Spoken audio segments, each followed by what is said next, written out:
On the morning of August 1st, 1966, shots ring out from the observation deck of the clock tower on the University of Texas campus. It marks the infamous beginning of the modern era of mass shootings in America.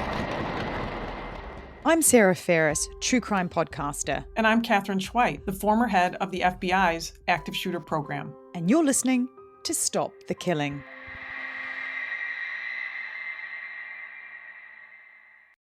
Time for another bonus episode, and this one is one that has literally just happened. So tell us about the case that we're going to be talking about today. I just wanted to tell you a little bit about a shooting that we just had here in Colorado Springs, Colorado. Colorado Springs is south of Denver. I've heard it's a beautiful area, but I feel like we've done so many episodes with mass shootings in Colorado. Like they seem to get more than their fair share, don't they? They really do. Part of it, I think, is it is the location for Columbine High School, which is a motivating factor for so many other shooters. I will say that Colorado Springs is a politically very conservative area. It has been forever. And this shooting that occurred just a few days ago happened at Club Q, the only LGBTQ club in Colorado Springs. How big is Colorado Springs? Ish. Oh, hundreds of thousands, but still not as big as Denver. But the idea of having an LGBTQ friendly bar is not common in this area by any means. And can we timestamp it as well? Because when we go to record this, it's only 2 days after the event. It actually happened on November 19th, 2022. So it was a Saturday night. Not too late, but later in the evening. And this was a very crowded bar. I think that if you've heard us talk about the Pulse nightclub shooting, where 49 people were killed in a similar type of nightclub in Orlando, Florida. So here we have Colorado Springs, a nightclub that's frequented by LGBTQ called Club Q. And it's a very popular place. There's a lot of information that's not out there yet, and a lot of investigation still to come. But we have a 22-year-old shooter, and the shooter came into Club Q with an AR-15 style assault rifle and a handgun and a lot of ammunition. And according to witnesses, walked in the door practically shooting. They've arrested the subject. Oh, so he's alive. He's alive. And I'll tell you how and why he's alive. All right, so first, the really horrible part. I just want to be clear that there's nothing cool or fun or glamorous or fascinating about death. It's important to say right off that we know right now 5 individuals in the bar were killed and 25 were injured. And they're still counting numbers. And there are many of those 25 are very seriously injured. And as we know, it's only 2 days out. Absolutely. And I think that when I worry about the number of deaths going up, that's because the weapon that was used was a AR-15 style that has a high power velocity, and those bullets rip through people and bones and skin and do tremendous damage to not just that person, but the person standing behind them. So there are bullet fragments and pieces of all kinds of things everywhere. And that death toll might actually. And that death toll might go up. Exactly. Yeah. Do we know if the assault weapon is obtained illegally, or is it too early to say? It's too early to say right now. Let me go back and maybe say this. The news is already telling us that he had a conflict a couple of years ago with his mother. He threatened to explode something at the house. So it turned into a bomb threat. Police responded to the house, and he did own weapons at the time. So keep that in mind. And let me tell you a couple of other things. So here's the most extraordinary thing about this situation. You've been listening to me for years harp about run, hide, fight, run, hide, fight, run, hide, fight. Yeah. And so many people don't want to believe in the fight part because it sounds so frightening. But the moment that this young man burst through the door and started firing at people, one of the patrons took off after him and jumped on him. Wow. So think about the fact that we can count 30 people who are dead or injured, which can take seconds to get off the number of rounds in a weapon like that. So within seconds, one person and then another person more than one directly attacked the shooter as he came through the door and started shooting.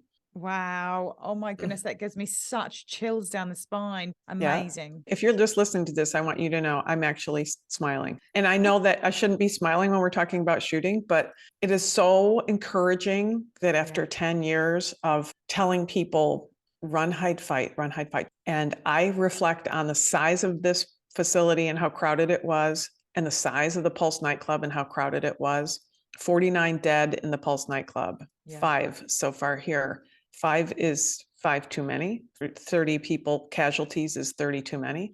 But the bravery of a handful of people who stepped in immediately is so encouraging. I hope it empowers people. It'll be interesting to see how quickly those patrons reacted, if there was any hesitation, because I can't imagine there would have been much of a time frame to even have hesitation in that. No, I think there wasn't. It's clear that whether it was 2 seconds or 5 seconds or whatever, the patrons immediately reached out to stop the shooter, which is really a great testament to those individuals who said, you're not going to control or take the life of me or my friends, which is just really wonderful to hear. It is total heroism, isn't it? It's on a next level to know that you're actually putting yourself on the line. I would love to be able to have a chat to those amazing patrons and just see what goes on in the mind in that split second, like how long you take to ponder it, or if it's just default on fighting. I think though that is why the training is so important. I'll tell you something else. The FBI a couple of years ago put out a film teaching people in a bar how to enact run, hide, fight. I've seen it. And it is fantastic. I'm going to put a link to it on my webpage, and maybe we can put that into the show notes. I'll definitely drop it into the show notes. The Run, Hide, Fight video that was done by the city of Houston was done in an office building, but the FBI thought it was very important to do one in an entertainment venue, in a restaurant or a bar. So the FBI took the time to hire a professional crew to film and to walk you through what would you do in this type of environment. And it's literally this exact same type of situation. So for people who are hesitant now, I would say take a few minutes and look at that and realize that though it's a rare circumstance when it might happen, being trained is your best defense. We don't have a motive, obviously, right this moment. Certainly hatred is on the list as a possible motive, but we don't have any of that information right now, but we will. They'll gather together and find out and see whether or not there was leakage. And what really isn't, we're not even on the table here yet, is who might have seen some of those behavioral cues ahead of time and maybe could have prevented this, which helps me to circle back to something I mentioned earlier, which is that he had a conflict with his mom a couple of years ago. So this is just coming out. So this is raw data, as we would say in the research world. But this is the current reporting. A couple of years ago, police were called because he had threatened essentially a bomb threat involving some conflict with his mom. And he owned weapons at the time. So the law enforcement came, the conflict was resolved, there was no bomb, the threat was mitigated. There was no charges filed and no action taken to remove any weapons from his house. Ooh. So understanding weapons laws here in the United States, you don't just because something's going on get to take every weapon out of somebody's house. Laws don't work that way here. They might in other countries, but they don't here. So here's a question for you, Sarah Ferris. Put me on the spot, Katherine. What U.S. type of law might have been applied here with regard to those weapons? Would it be the red flag law? Bing, bing, bing. Sarah gets an extra. Sarah gets the stuffed animal. Do I get a US passport for getting that one right? Yeah. Yes, you may come and visit. So yes, red flag laws or extreme risk protection orders, ERPOs. There are 19 states and the District of Columbia that have ERPOs right now by my count. So these red flag laws, they are laws that allow law enforcement, mental health officials, family members to petition a court to say, hey, I'm concerned this person is going to harm himself or others. And can you please take his guns away for a little while? And that little while can be a very short time. It could be a little bit longer. But most states that have these types of laws, the amount of time you can take the weapons away, it might be 2 weeks, it might be 6 months. And Colorado itself is no different. There is a ERPO law in Colorado Springs. It's almost never been used. The political climate in Colorado Springs does not support the use of ERPOs is a general statement, but I think a fair statement. So the red flag law isn't used very much there. And if it had been used 2 weeks or 6 months, this is something that occurred 2 years ago. Right. But then if it flagged up, you'd had a red flag law against you. Would that end up in some way being captured by the NICS system, the National Reporting System? Yeah, it could. Absolutely. I like that you know that the NICS system, the National Reporting System for gun purchases, but if he already had the guns, doesn't matter. Right, but if he bought the guns, so I don't know when he might have bought this AR-15 style weapon.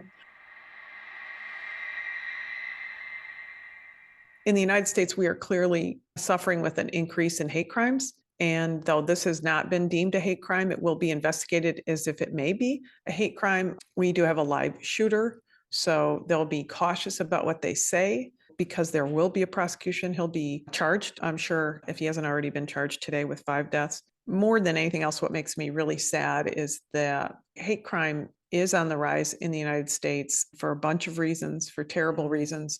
And it's not just this community. In particular, the Jewish community is seeing one of the highest increases in hate crimes. They're a small percentage of our population, but a large percentage of our hate crimes that the FBI investigates. And so my final thought about this is that I have LGBTQ members in my family. I hardly know anybody who doesn't. It's a huge community here in the States and across the world. So it's important, I think, not to say, this is happening to those people, because those people are us. And today it might be at an LGBTQ bar. Tomorrow it's going to be at a synagogue. The next day it's going to be at a Black supermarket in Buffalo, New York. So every place is a potential target by somebody who wants to hate. And we have to be better and stronger and tougher than people who hate. Thanks for listening. And if you want to know more, Katherine's book, Stop the Killing, is out now. For more details, go to katherineschweit.com. Please consider also supporting our independently made podcast. It's simple to do. Go to patreon.com/Stop the Killing. And for as little as the price of a latte a month, you can be part of the solution to stop the killing. Patreon rewards range from official do-gooder status to ad-free episodes, autographed books, and opportunities to connect with us directly for your business, school, church, or even just a book club chat. But just knowing that you are part of a movement that has the power to make your community safer, well, that's got to taste better than a skinny cappuccino any day. So please head to patreon.com/Stop the Killing now and polish off your do-gooder halo and make sure to include your name so we can give you a shout out. This podcast is a CONmunity podcast production. That's Con with an N. If you want more content, then head over to CONmunity Podcast at Instagram, where you'll find trailers on more binge-worthy true crime, like the award-winning podcast Conning the Con. And check out our show notes for all the links mentioned. Finally, if you want one takeaway action that you can do right now that can help make our community safer, please share, rate and review this podcast wherever you listen. Everybody needs to know that they hold the keys to see something and say something. Together, we can stop the killing. It's one of those things you hope never happens, but you better train for it, because it will happen, and it will happen in places you wouldn't expect. Be ready for it.